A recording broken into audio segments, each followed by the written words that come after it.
Setiap kata yang kita ucapkan ke anak itu kayak benih yang kita tanam setiap hari tanpa sadar. Kata-kata itu sekecil apapun akan tumbuh dan berkembang di dalam hati dan pikiran mereka, membentuk cara mereka melihat diri sendiri dan dunia di sekitar mereka. Setiap ucapan, entah itu pujian, dorongan, atau bahkan teguran, akan membekas dan menjadi bagian dari identitas mereka.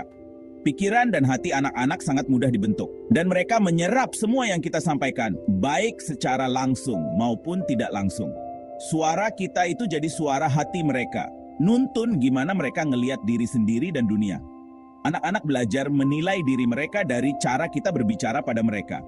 Kalau kita sering bilang mereka mampu, mereka akan percaya diri. Kalau kita sering mengkritik, mereka bisa jadi ragu sama diri sendiri. Nada yang hangat lembut itu ngasih tahu anak, kamu aman, kamu disayang, kamu penting. Sentuhan kasih sayang, pelukan, dan senyuman juga memperkuat pesan itu. Anak-anak butuh merasa diterima dan dihargai, supaya mereka tumbuh jadi pribadi yang kuat dan penuh kasih. Tapi, nada yang kasar bisa nanam benih ketakutan dan keraguan. Kata-kata yang menyakitkan, walaupun cuma sekali, bisa membekas lama di hati mereka. Anak-anak bisa merasa tidak cukup baik, atau bahkan takut untuk mencoba hal baru. Anak-anak mungkin gak selalu ngerti kata-kata kita, tapi mereka selalu ngerasain niat kita. Mereka peka terhadap emosi dan energi yang kita bawa. Kalau kita tulus, mereka akan merasa nyaman. Kalau kita marah atau kecewa, mereka juga bisa merasakannya, walaupun kita nggak bilang secara langsung. Ini bukan soal harus sempurna, tapi soal sadar sama kekuatan kita. Setiap orang tua pasti pernah salah, tapi yang penting adalah kita mau belajar dan memperbaiki diri. Kesadaran ini bikin kita lebih hati-hati dalam memilih kata dan sikap. Kata-kata sederhana kayak, wah, kamu kerja keras banget ya buat itu, bisa ngebangun rasa percaya diri. Pujian yang tulus dan spesifik bikin anak merasa dihargai atas usahanya, bukan cuma hasil akhirnya. Ini membantu mereka belajar bahwa proses itu penting. Komentar yang meremehkan bisa bikin semangat mereka hancur. Anak-anak bisa kehilangan motivasi, bahkan takut untuk mencoba lagi. Maka penting banget buat kita menghindari kata-kata yang menjatuhkan dan lebih memilih kata-kata yang membangun. Kita ini arsitek dunia emosional awal mereka. Setiap hari, kita membangun pondasi yang akan mereka gunakan sepanjang hidup. Cara kita mendampingi, mendengarkan, dan membimbing mereka akan jadi bekal utama mereka menghadapi tantangan di masa depan. Dengan milih kebaikan dan rasa hormat, kita ngerawat jiwa mereka dan ngebangun fondasi buat ketahanan mental. Anak-anak yang tumbuh dengan cinta dan penghargaan akan lebih siap menghadapi tekanan dan masalah karena mereka tahu ada tempat aman untuk kembali. Kata-kata kita itu jadi pondasi masa depan mereka. Setiap dorongan, setiap pelukan, dan setiap kalimat positif akan jadi modal utama mereka untuk berani bermimpi dan berusaha. Ini langkah pertama menuju keluarga yang harmonis. Dengan membangun komunikasi yang penuh kasih, kita menciptakan lingkungan yang mendukung pertumbuhan anak dan keluarga yang saling menguatkan satu sama lain. Hidup sama anak itu sibuk, apalagi di pagi hari. Setiap orang tua pasti pernah ngerasain betapa hektiknya suasana rumah saat semua orang bersiap-siap. Anak-anak minta perhatian, sementara orang tua harus memastikan semuanya berjalan lancar. Kadang, kita bahkan belum sempat sarapan, tapi sudah harus mengurus banyak hal sekaligus. Karena buru-buru, komunikasi sering jadi korban. Kita lebih fokus ke tugas-tugas harian. Dan tanpa sadar, obrolan sama anak jadi sekadar formalitas. Anak ngomong, kita jawab seadanya, padahal mereka butuh didengar. Stres dan capek bisa bikin teguran lembut berubah jadi perintah yang tajam. Kadang, suara kita meninggi, bukan karena marah, tapi karena lelah. Tapi buat anak, nada bicara itu bisa terasa menakutkan. Waktu anak lagi emosi banget, kita mungkin malah ngabaikan yang cepat selesai, tanpa sadar ngasih pesan kalau emosi mereka itu nggak penting. Padahal anak-anak butuh validasi perasaan, bukan diabaikan. Gangguan kayak handphone bikin kita cuma setengah dengerin, bikin anak ngerasa nggak penting. Notifikasi, chat, dan media sosial sering kali lebih menarik perhatian kita daripada cerita anak sendiri. Lama-lama mereka mungkin jadi nggak mau cerita apa-apa lagi sama kita. Anak bisa merasa percuma bicara, karena nggak didengar sepenuhnya.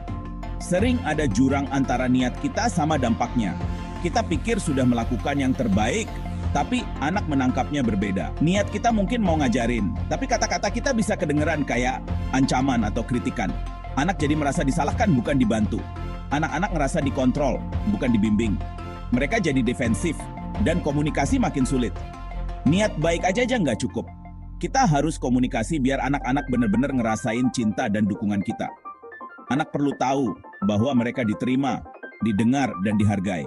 Hadir dan sadar itu kuncinya. Luangkan waktu untuk benar-benar mendengarkan, tanpa distraksi. Itu cara kita ngejaga jalur komunikasi tetap terbuka, supaya hubungan dengan anak tetap hangat dan saling percaya, meski di tengah kesibukan sehari-hari.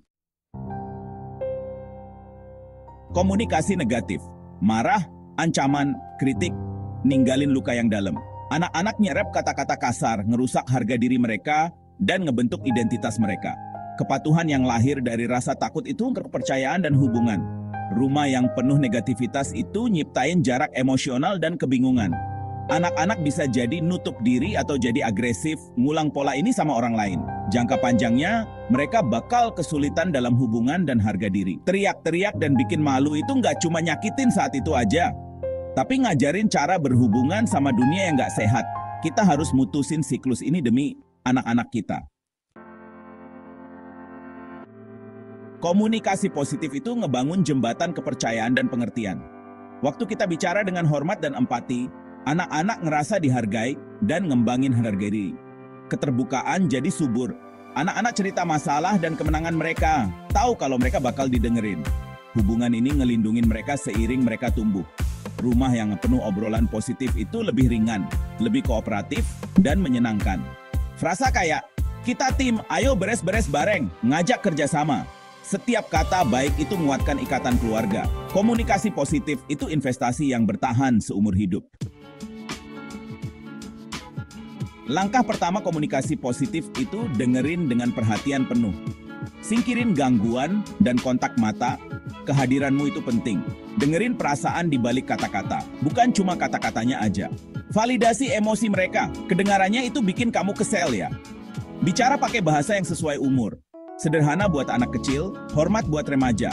Bikin pesan jelas dan singkat, terhubung sama dunia mereka.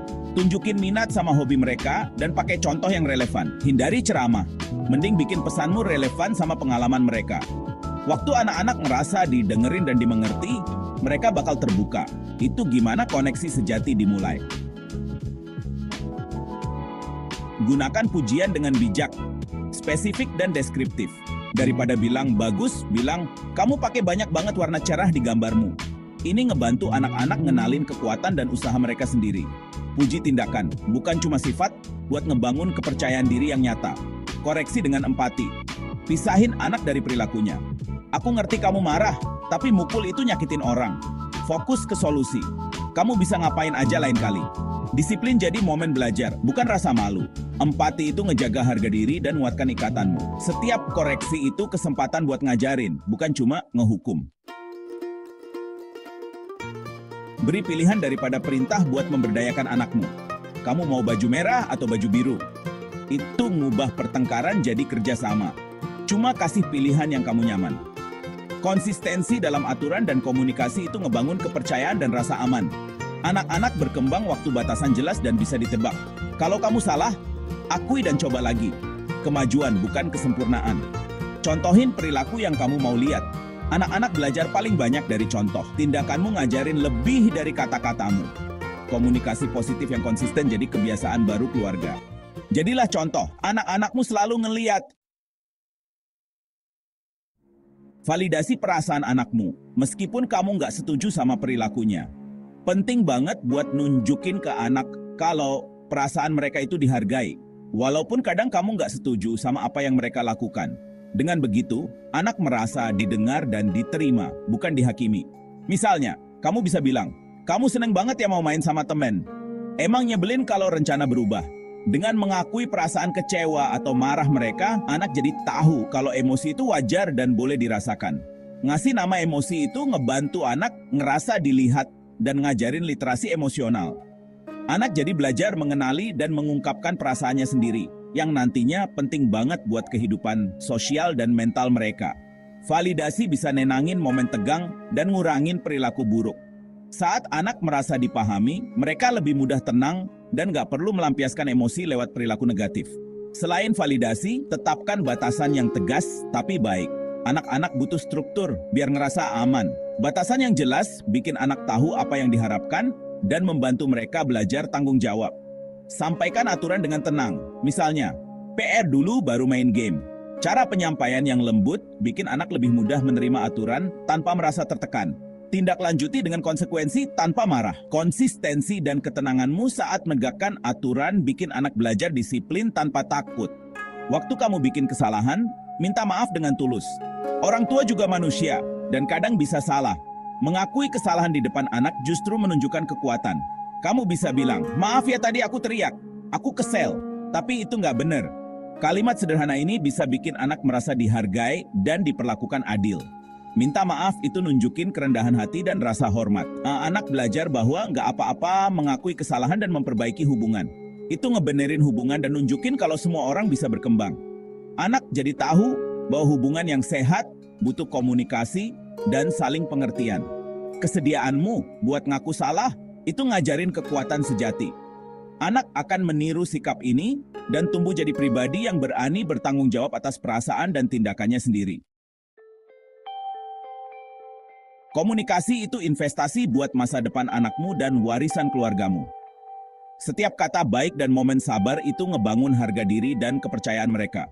Pilihan sehari-hari ini ngebentuk dewasa kayak apa mereka nanti. Percaya diri, berbelas kasih, dan terhubung. Komunikasi positif bukan soal sempurna, tapi soal langkah kecil yang konsisten. Singkirin gangguan, perhatiin yang baik, dan akui perasaan. Kebiasaan ini nyiptain riak positif yang ngubah kehidupan keluarga. Kata-kata yang kamu pakai hari ini bakal bergema bertahun-tahun ke depan. Kamu nggak cuma nyelesain masalah hari ini, kamu ngebangun keluarga yang penuh cinta dan tangguh. Ini rahasia sejati keharmonisan di rumah. Pekerjaan terpenting yang pernah kita lakuin itu ngebentuk hati orang yang kita sayang.